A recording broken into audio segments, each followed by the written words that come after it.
Behind the glory of Rome, beneath the marble palaces and the roaring arenas, lived millions whose voices were silenced.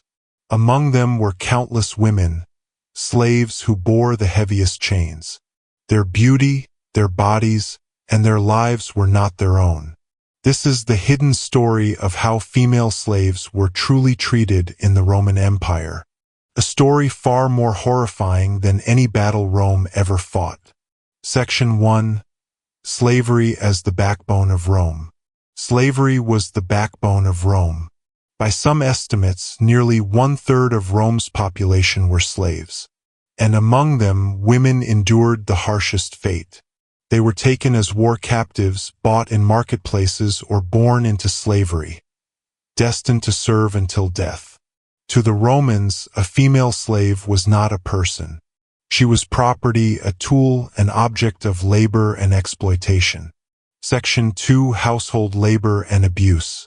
Most female slaves were forced into the brutal routines of household labor. They cooked, cleaned, raised children, and endured endless abuse from their masters. A single mistake could mean flogging, starvation, or being sold to a harsher household. Roman law offered no protection.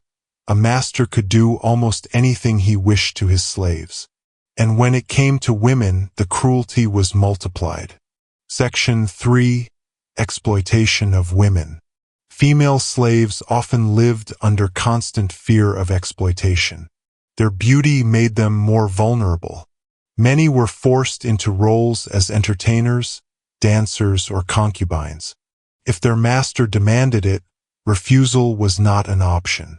In Roman eyes, a slave's body belonged entirely to her owner. Some were paraded at banquets, humiliated in front of guests, treated as living trophies rather than human beings. Section 4. Punishments and control. Disobedience carried terrifying consequences. Whipping was common. Some women were branded with hot irons so they could never escape unnoticed. Runaways, if caught, might have their feet cut or be crucified as an example to others. Imagine the horror. A young woman tied to a post, flogged before the entire household as punishment for the smallest act of resistance. For Rome, cruelty was not a crime, it was control. Section 5. Slave markets and exploitation. In the bustling slave markets of Rome, women were displayed like cattle. Traders advertised their age, skills, and most disturbingly, their beauty. The most attractive fetched the highest price, not for labor, but for exploitation. For many women, their fate was sealed the moment they stood on the auction block. They were purchased not as workers, but as possessions of pleasure, destined for lives of humiliation.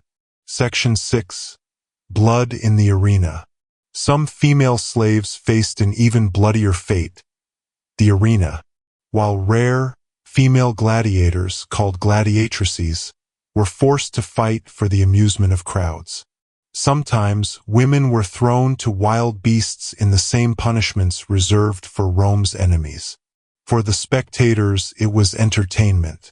For the slaves, it was nothing less than ritualized slaughter. Their deaths were cheered as though they were a performance, not the end of a life. Section 7. Resistance and hope. Yet even within this cruelty, some resisted. Female slaves sang forbidden songs, whispered stories of freedom, or passed knowledge to their children in secret. Some took the risk of escape, though capture almost always ended in torture or death. Their bravery reminds us that they were not just victims of history, but human beings fighting to keep their dignity alive. Conclusion. The Roman Empire is remembered for its triumphs, its armies, its emperors, its monuments. But history also whispers the truth, that Rome was built on the suffering of millions, especially women who were denied humanity. For them, every day was a battle for survival, dignity, and hope in a world that refused to see them as human. When we speak of Rome's greatness, we must also remember its shadow.